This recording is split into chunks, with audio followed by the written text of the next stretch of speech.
Collar business करते हो, दूसरे काम करते हो, सब ग्रेड के काम करते हो।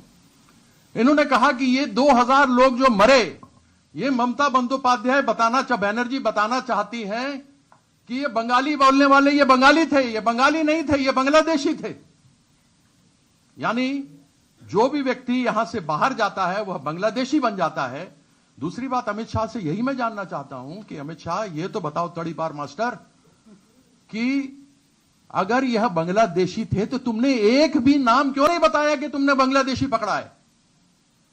तुम महाराष्ट्र गए, तुमने महाराष्ट्र में कहा बांग्लादेशी घुसपैठिए घुसपैठिए घुसपैठिए को निकालेंगे, एक घुसपैठिया नहीं मिला। तुम हरियाणा के चुनाव में गए, तुमने कहा घुसपैठिया घुसपैठिया घुसपैठिया घुसपैठिया नहीं निकाला, एक भी पता नहीं लगा। अभी महुआ ने बताया कि किस प्रकार से माफ कीजिएगा, बिहार में जो चुनाव हुए उसके अंदर घुसपैठिया घुसपैठिया कहा, तो उनमें से जो अधिकतर थी उनका विवाह बिहार में हुआ था, वो नेपाली लड़कियां थी। मनमोहन सिंह की सरकार थी तो 22,000 घुसपैठिए पकड़े गए थे। आपके 12 साल हो गए हैं, आपका आंकड़ा 2000 से ज्यादा नहीं कर पाया है। कहां है घुसपैठिए? इस विषय का भी तो जवाब आपको हमें देना चाहिए कि कहां गए वो लोग। और ये बार बार करते हैं अपनी सरकारों की कि हमारे सरकारें हैं, हमारी जगह मिलजुल कर सरकारें चलाते हैं, बड़ी अच्छी सरकार चला रहे हैं, इंजन का नाम देते हैं। एक्चुअली इसका नाम होना चाहिए फेल्ड इंजन सरकार, कंप्लीटली फेल्ड, खत्म।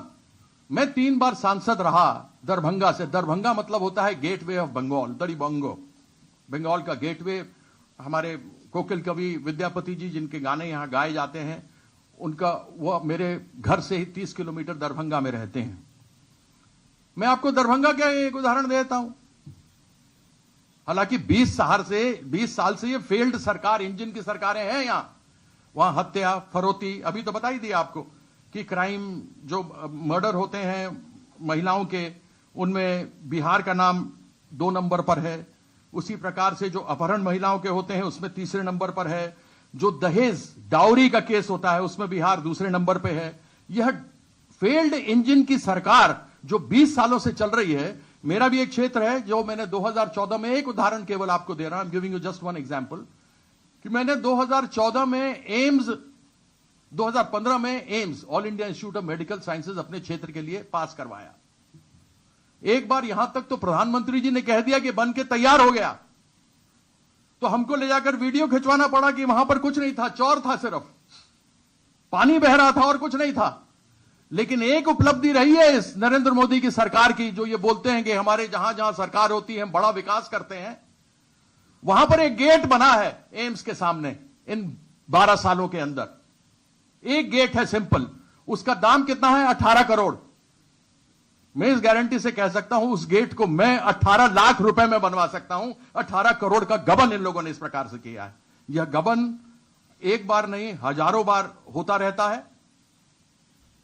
जिन जिन लोगों पे ये आरोप लगाते हैं, इनकी वॉशिंग मशीन में आता है, वॉशिंग मशीन से निकलता है और निकल करके बिल्कुल साफ हो जाता है। वह भारतीय जनता पार्टी की विशेषता है।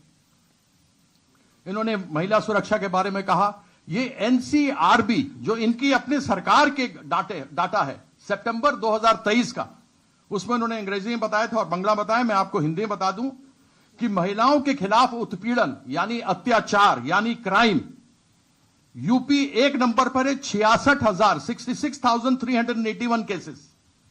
महाराष्ट्र दूसरे नंबर पर है, 47,101, 47,101। तीसरे नंबर पर है राजस्थान, 45,4500, 45,450। ये सब भारतीय जनता पार्टी की सरकारें हैं यहां पर। और ये कोई मिलीजुली सरकार नहीं है यहां, ये सब भारतीय जनता पार्टी की है। रेप, बलात्कार एक घृणित अपराध है। और ऐसे मानसिकता के लोग पूरे देश भर के अंदर भरे पड़े हैं और इसका हम लोग को प्रतिरोध करना चाहिए, विरोध करना चाहिए कि ऐसे मानसिकता के लोगों के विरुद्ध एक कड़ा कानून आना चाहिए जो हमारी सरकार ने बनाया। यहां बैठे मंत्री जी, वो कानून बनाया गया और बना करके यह कहा गया कि 2 सप्ताह के अंदर उसके ऊपर ट्रायल होकर उसको फांसी की सजा मिलनी चाहिए। लेकिन 2 साल से वह कानून पड़ा हुआ है। वह रेप का कानून जिसके ऊपर मौत की सजा होनी चाहिए, वो आज तक पड़ा हुआ, उसके ऊपर कुछ नहीं हुआ है। अपराजिता बिल उसका नाम है, सब जानते हैं। डाउरी केस में आपको बता दिया, UP 1 number, Bihar 2 number, MP तीसरे नंबर पर है। और अभी इन्होंने बताया कि लाल किला, जहां पर 15 अगस्त को प्रत्येक वर्ष प्रधानमंत्री देश का उद्बोधन करते हैं, सन 1950 से, जब से हमारा संविधान बना तब से आज तक करते रहे हैं, वह केवल अमित शाह के घर से 4 किलोमीटर दूर है, केवल 4 किलोमीटर। और यह केवल इलेक्शन मोड में होते हैं। मुझे तो समझ में नहीं आता कि ये देश के प्रधानमंत्री हैं कि प्रचार मंत्री हैं।